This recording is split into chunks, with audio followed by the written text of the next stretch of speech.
أعوذ بالله السميع العليم من الشيطان الرجيم بسم الله الرحمن الرحيم سبحانك لا علم لنا إلا ما علمتنا إنك أنت العليم الحكيم رب اشرح لي صدري ويسر لي أمري واحلل عقدة من لساني يفقهوا قولي السلام عليكم ورحمة الله وبركاته. Allah nous dit dans le Coran que c'est lui qui garantit notre risque, le risque de chacun. Inna Allah yabsutu rizqa liman yasha liyaqdir. Donc Allah nous dit que c'est lui qui garantit notre risque pour nous-mêmes, pour nos parents, pour tout le monde, pour le monde entier, y compris les animaux, les végétaux, les poissons, tout le monde. C'est lui qui garantit notre risque. Quel que soit votre risque, et le risque n'est pas seulement limité sur l'argent. Les risques, c'est beaucoup de choses.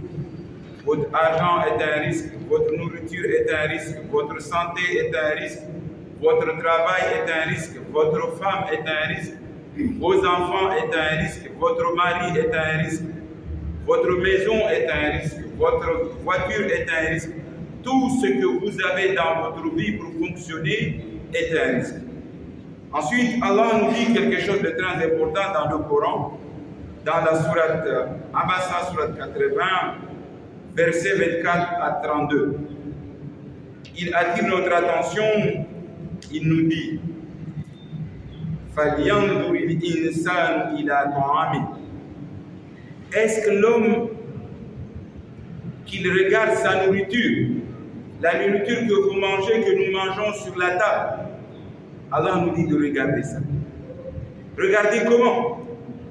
Il est en train de nous dire, est-ce que vous savez, cette nourriture que vous êtes en train de manger, d'où elle vient? Il nous pose cette question.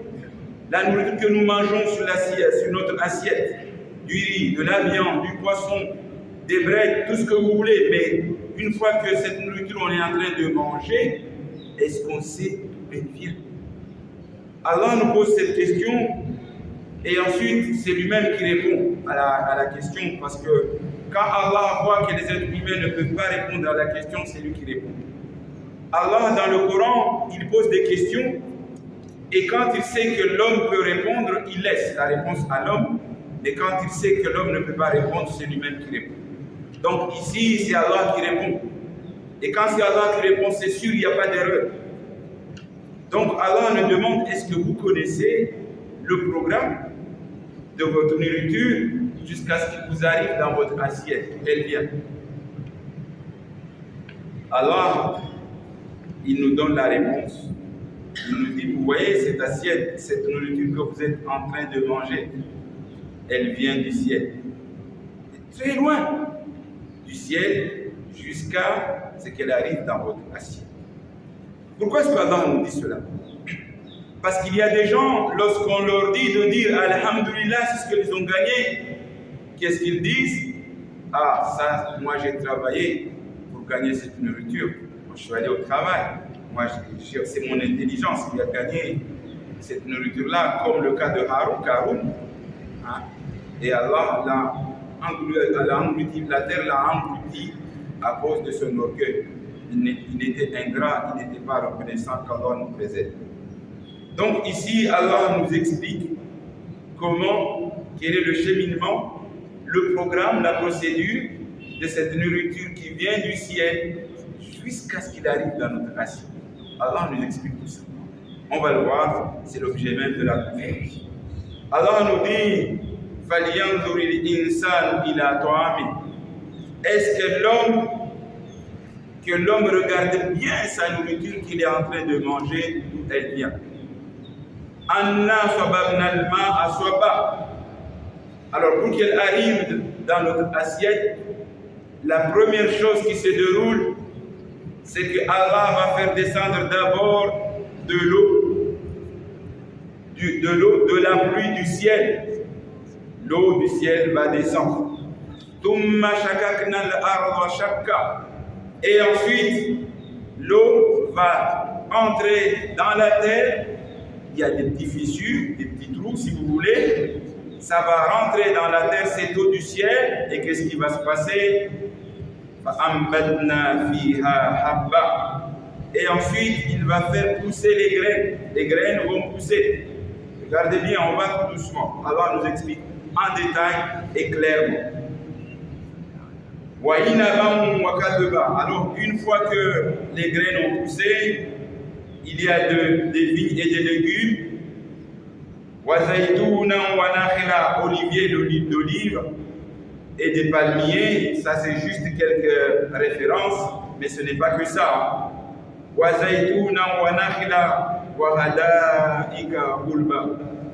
Jardin tout de suite, toutes sortes des fleurs, des jardins, des fruits, des légumes, des mangues, des cocotiers, des tomates, des ananas, tout ce que vous avez au marché.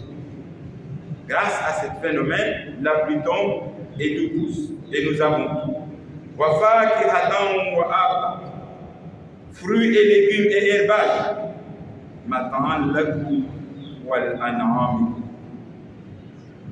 Et tous ces fruits et légumes, y compris les poissons dans la mer, eux aussi, ils bénéficient de cette procédure. Ça sert à quoi? Ça sert à manger nous et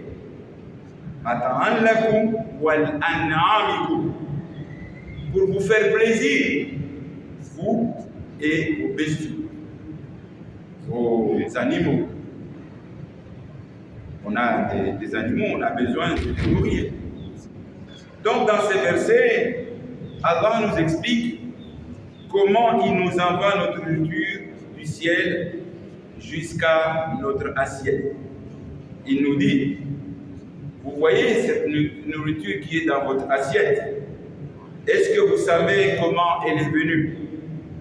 Allah nous dit cela, car certaines personnes, lorsqu'on leur dit que c'est Allah qui donne la nourriture, ils disent qu'ils ont travaillé pour gagner leur nourriture, ils l'ont acheté au marché avant avec leur argent. Et la nourriture au marché, alors, comment est-elle venue? Que l'homme regarde bien sa nourriture dans son assiette, d'où elle vient. Cette nourriture vient à partir de l'eau du ciel, à partir de la pluie. C'est nous, Allah subhanahu wa ta'ala, qui versons l'eau abondante, c'est-à-dire la pluie du ciel. Alors on va voir comment ça marche. Donc, l'être humain va poser une graine sur la terre, les agriculteurs, ils vont planter, et la pluie va tomber, et cette graine va pousser. Et quand elle va pousser, elle va donner quoi? Cette graine, quand elle va pousser, elle va donner des raisins, toutes sortes de fruits et de légumes, des olives, des dattes, toutes sortes de jardins, toutes sortes de fruits et de pâturages, comme les tomates, les oignons, les mangues, les bananes, les papayes, les oranges, les mandarines, le manioc, le songe, le piment, le citron, les cocos à boire, les pommes, les salades, les concombres, le gingembre, etc., etc. Et cette graine, parfois ce n'est même pas les êtres humains qui la posent. Cette graine peut être posée aussi par des oiseaux, par miséricorde d'Allah subhanahu wa ta'ala. Et ensuite tout va pousser. Et pourquoi, et ça, et tout ça, pourquoi faire ya Allah? Pourquoi est-ce qu'Allah nous donne tout ça? Pour nous faire plaisir, nous et les animaux, toi et ton jardin, etc.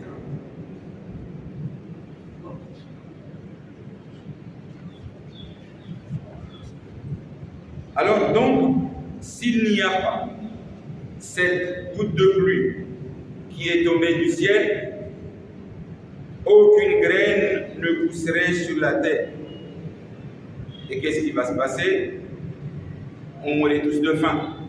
Tu as ton argent, Mais si cette pluie-là ne tombait pas, ton argent que tu dis que tu vas acheter au marché, elle serait nulle, elle n'aurait pas de sens. Il n'aurait pas de sens cet argent-là, parce que rien ne pousserait.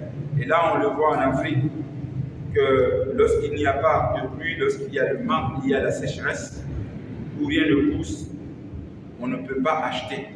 Donc cet argent-là ne servira à rien. Et donc si la pluie ne tombe pas, les fruits et légumes que vous achetez au marché ne viendraient pas et les plantes ne pousseraient pas et les rivières deviendraient sèches. Et si les plantes ne poussent pas, les hommes ainsi que les animaux pourraient mourir de faim et ton argent ne servirait à rien du tout. Pour que la nourriture arrive au marché, qu'est-ce qui se passe? Une fois que les fruits ont poussé, il n'est pas encore au marché, il est encore la nourriture est encore à la campagne ou quelque part dans un jardin. Alors qu'est-ce qui se passe? Une fois que la nourriture a poussé, et tout ça c'est par miséricorde d'Allah, il a réparti les missions pour chaque être humain. Pour que la nourriture arrive au marché, il faudrait qu'il y ait une personne, un agriculteur, qui pose une graine sur la terre. Ensuite, la pluie du ciel va tomber et va faire pousser cette graine qui va donner des fruits et des légumes de toutes sortes. Puis, un transporteur, il y a aussi la mission des transporteurs. Les transporteurs vont chercher ces fruits et légumes pour les amener au marché. Puis toi, tu vas faire un petit effort, tu vas juste acheter cette nourriture au marché, puis la mettre dans la marmite. Ensuite, tu vas la ramener à la maison. Madame ou tes bonnes vont préparer cette nourriture. Et ensuite, et quand elle sera bien cuite, toi tu vas arriver à la maison, tu verras que la nourriture est déjà sur la table et tu mangeras ta nourriture qui est dans ton assiette. Toi, tu as fait juste l'effort, un petit effort, d'aller juste acheter, déposer à la maison. Et ensuite, il y a les autres qui font le relais. Madame va préparer avec ses bols, etc. Et toi, tu arrives, monsieur, tu vas juste manger. Regarde depuis le ciel. Jusqu'à quand la pluie tombe. Et cette pluie-là, il y a beaucoup de baraka dans cette pluie. Vous n'imaginez pas une pluie qui tombe et toutes sortes de fruits, de fruits et légumes qui poussent. Et ensuite, ça ne pousse pas un. Regarde dans un manguier, combien de mangues elle donne. Et le cocotier, combien de cocos elle donne. Et pourtant, toi, tu as planté juste un coco. Il y a beaucoup de cocos qui donnent beaucoup de mangues. Pourquoi alors on fait tout ça? Parce qu'il nous dit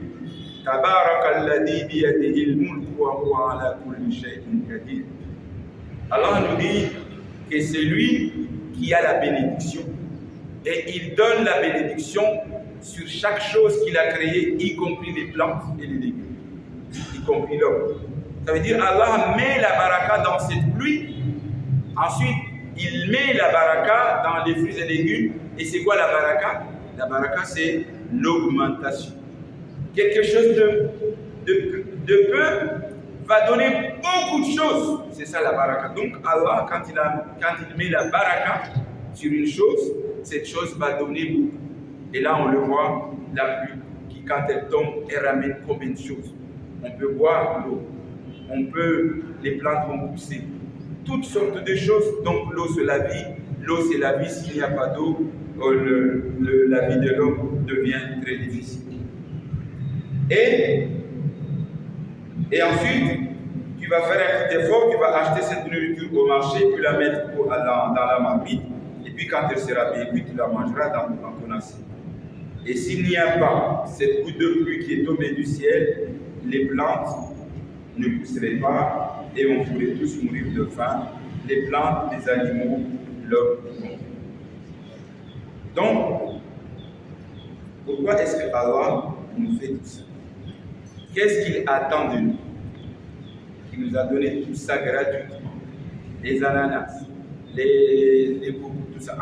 Allah, lui, il nous a donné gratuit. Mais ensuite, c'est l'homme qui pose problème.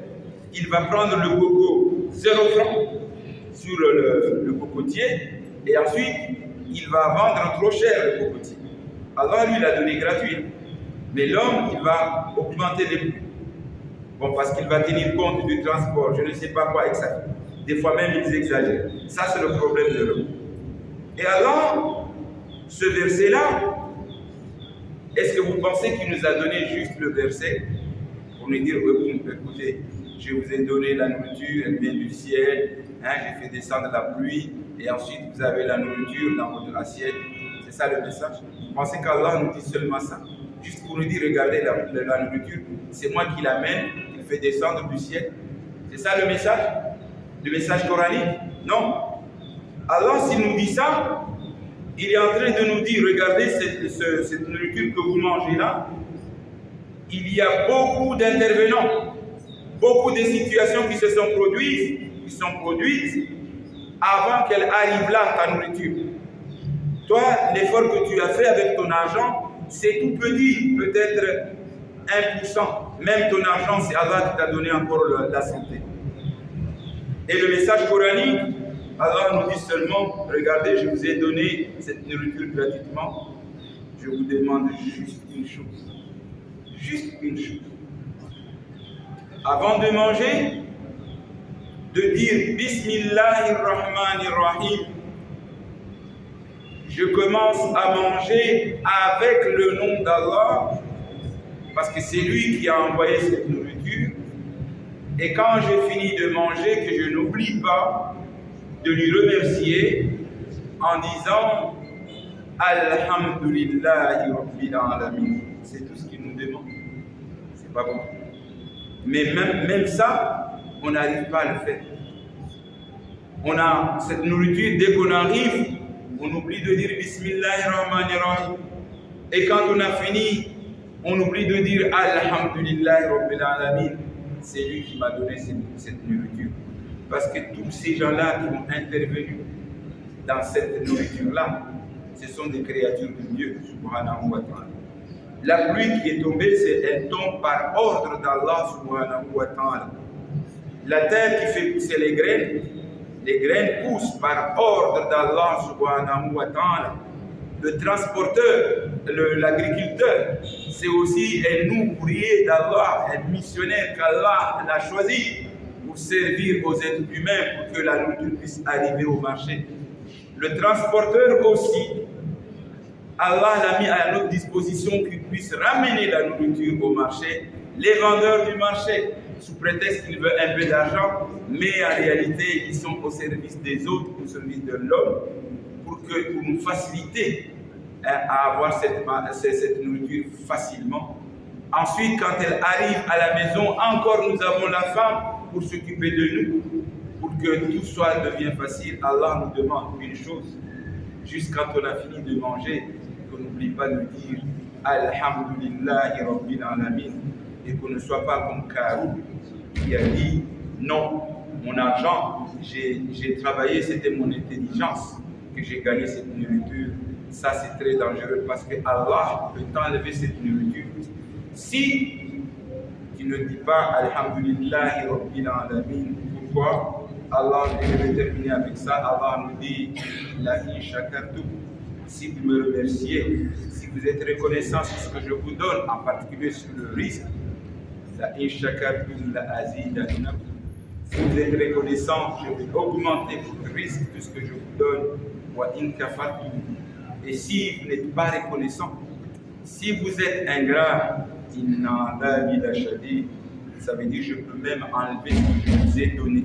Je peux le diminuer ou le faire disparaître complètement. C'est sur ce, je vous dis, wassalamu alaikum wa rahmatullahi wa barakatuh.